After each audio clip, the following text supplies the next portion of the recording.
Gym में लोग बहुत रीजंस की वजह से आते हैं। कुछ लोग अपने बॉडी बनाने आते हैं, कुछ लोग वेट लॉस के लिए आते हैं और कुछ लोग अपने स्ट्रेंथ को बढ़ाने के लिए आते हैं। हर तीसरे आदमी को या तो हाई ब्लड प्रेशर या डायबिटीज होती है और ये लाइफस्टाइल डिजीज है। इसकी वजह से इन डिजीजेस को हम फिटनेस ट्रेनिंग और डाइट मैनिपुलेशन के साथ काफी हद तक कंट्रोल कर सकते हैं। इसलिए कोई भी अच्छे ट्रेनर को इन कंडीशंस की जानकारी होना जरूरी है। इस प्रॉब्लम को सॉल्व करने के लिए IFAM में हमने इनके लिए स्पेशल पॉपुलेशन कोर्सेज स्टार्ट की है। आज की वीडियो में हम हमारे हाई ब्लड प्रेशर कोर्स का स्ट्रक्चर और कंटेंट को समझेंगे।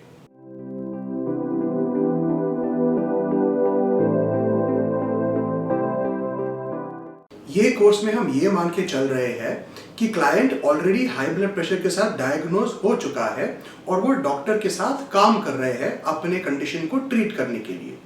इसका ये मतलब हुआ कि दवाई के साथ साथ क्लाइंट ट्रेनिंग और एक्सरसाइज को यूज करना चाहता है ताकि वो अपने कंडीशन को इंप्रूव कर सके। तो सबसे पहले ट्रेनर को ये समझना पड़ेगा कि इस क्लाइंट का कंडीशन कितना खराब है। इसको समझने के लिए डायग्नोस्टिक्स को समझना जरूरी है। साथ में ट्रेनर को यह भी समझना पड़ेगा कि हाई ब्लड प्रेशर होती क्यों है। ये सब चीज हम पहले यूनिट में कवर करते हैं। ट्रेनर का मेन काम होता है क्लाइंट को एक्सरसाइज कराना और एक्सरसाइज कराने के लिए ट्रेनर को हाइपरटेंशन की रिस्क फैक्टर्स को समझना पड़ेगा। बेसिकली एक्सरसाइज करने से हाइपरटेंशन की वजह से क्या क्या प्रॉब्लम्स हो सकते हैं और इन प्रॉब्लम्स को कैसे अवॉइड करें। साथ में हमें यह भी समझना पड़ेगा कि एक्सरसाइज से बॉडी की फिजियोलॉजी में क्या इफेक्ट आती है, एक्सरसाइज से क्यों बेनिफिट होता है, ताकि हम जो बेनिफिशियल चीजें हैं वो ज्यादा कर सकते हैं जिससे हमारे बॉडी में और अच्छी तरीके से हाइपरटेंशन मैनेज हो सके। ये सब चीज हमने सेकेंड यूनिट में कवर की है। एक बार हम समझ चुके हैं कि एक्सरसाइज का फंक्शन और रोल क्या होता है हाई ब्लड प्रेशर के कंट्रोल में, फिर हम ये डिसाइड कर सकते हैं कि किस तरीके से हम एक्सरसाइज रूटीन में ऐड करना चाहते हैं। लेकिन इसको करने के लिए हमको अलग अलग एक्सरसाइज मेथड्स को समझना पड़ेगा।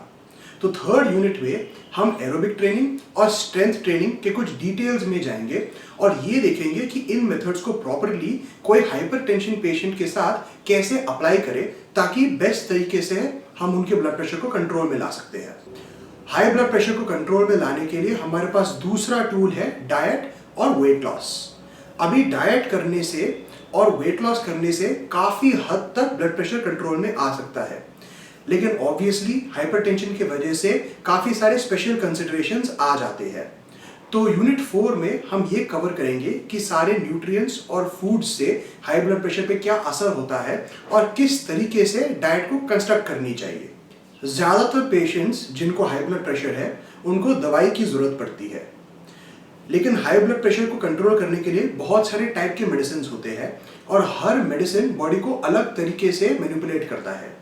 इसकी वजह से हमें यह समझना पड़ेगा कि इन दवाइयां से एक्सरसाइज पे क्या असर पड़ता है, ताकि हम उस हिसाब से मेडिसिन के सिलेक्शन को इन्फ्लुएंस कर सकते हैं और अपने एक्सरसाइज रूटीन को भी चेंज कर सकते हैं। ये सारी कंसिडरेशंस हमने यूनिट 5 में कवर की है। अगर आप अपने फिटनेस नॉलेज को और आगे ले जाना चाहते हो तो आप हमारे वेबसाइट पे जा सकते हो या हमारे ऐप को गूगल प्ले स्टोर से डाउनलोड कर सकते हो, जहां पर हम काफी सारे नए कोर्सेज ऑफर कर रहे हैं। साथ में आप हमारे इंस्टाग्राम और यूट्यूब पे रेगुलरली नए एजुकेशनल कंटेंट को एक्सेस कर पाओगे। Thank you and have a great day.